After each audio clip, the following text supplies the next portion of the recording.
Davidson Reserve Small Batch Bourbon. Is this one of the best craft bourbons that I've had? Stay tuned to the review to find out. Welcome back to Exploring Whiskey. I'm Kevin, and today I'm going to be continuing the sampler kind of series that I've been just starting to put out here. Today, the sample is going to be coming from Pennington Distillery. This is the Davidson Reserve Small Batch Bourbon. Picked up this sampler pack from the distillery when we had our whiskey club end of year. Technically, we do it in January, but end of year event for a blending experience. So we're going to have another episode on that, talking about that whole experience and reviewing our 3 different blends between myself, Eric, and Adam. But today, I want to talk about the sampler pack. So the sampler pack includes their bourbon, their sour mash, their rye, and then their 4-grain. So starting with the bourbon, we've got 60% corn, 22% wheat, and 18% malted barley. This is all Tennessee. They are a craft distillery. They are on the west side of Nashville, and they source all their grains locally from farms in Tennessee, and then they do all their mashing, distilling, aging, all that wonderful stuff between their facility in West Tennessee, and I believe they have an off-site rick house. Let's see. So this is their bourbon, and it is not go through the Lincoln County process. There's no charcoal filtering to this, but there is to the sour mash.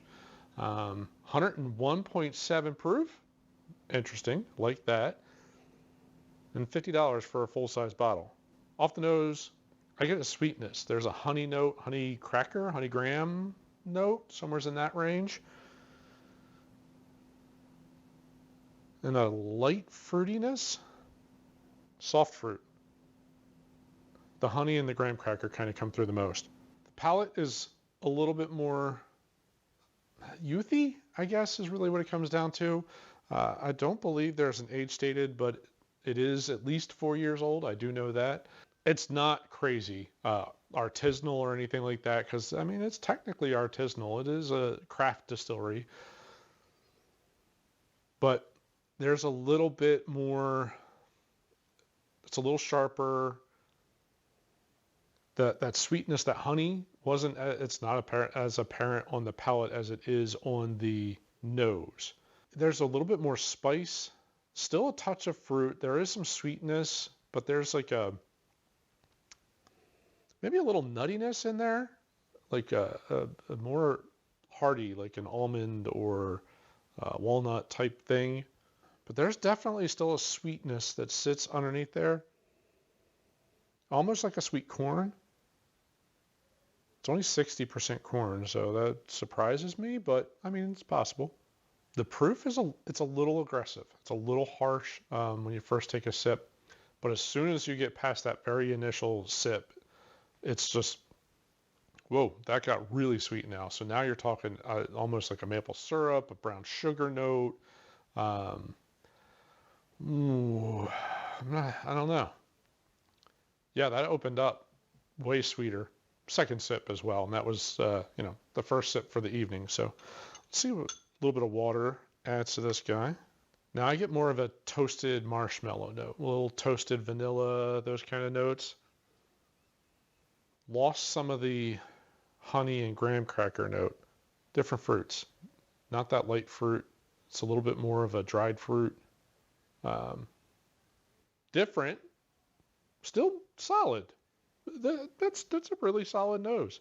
Man, there's still a little bit of a punch right in the beginning when you take that sip. And then, water didn't, I don't think the water helped that. It kind of muted out that kind of that sweetness that came through after that initial proof punch. Some of that sweetness went away. I can't say it didn't get spicier, like, a rye note didn't pop up or any of that kind of stuff, but, of course a rye note didn't pop up. It's a winter wheat. but I'm not getting the cinnamon that I normally get from wheated whiskeys. So that's kind of interesting. There is a little bit of a baking spice, but it's not super strong cinnamon.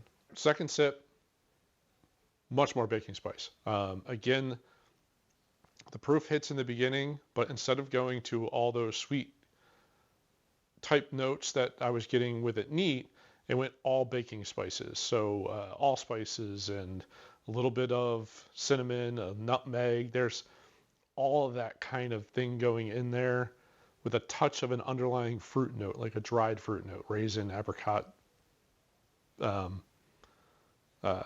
fig, something in that. I'm not sure exactly what it is, but somewhere in that ballpark that's kind of what comes through. Overall, very solid whiskey. Very cool that they do everything locally. So like that almost farm to table, but they do, they source it locally from a specific farm, Renfro or something like that, farms in Tennessee, and then they do all of it all in Nashville. So that's pretty cool and a really solid whiskey. Good on them for figuring it out. Been around since 2011, doing a pretty solid job here. But I've got this whole 4-pack, and then I think we got picked up a couple extra bottles while we were there for the blending and the tasting and all that kind of stuff. So we'll have a good chunk of Davidson Reserves lineup all reviewed sometime this year. Thank you very much for watching. Hope you enjoyed this quick review of the Davidson Reserve Single Batch Bourbon, and I will link up here the whole series as they all come together. And if you could drop a little thumbs up at the bottom for the algorithm so that more people can see our videos, I'd very much appreciate that. And I'll see you on the next episode. Cheers.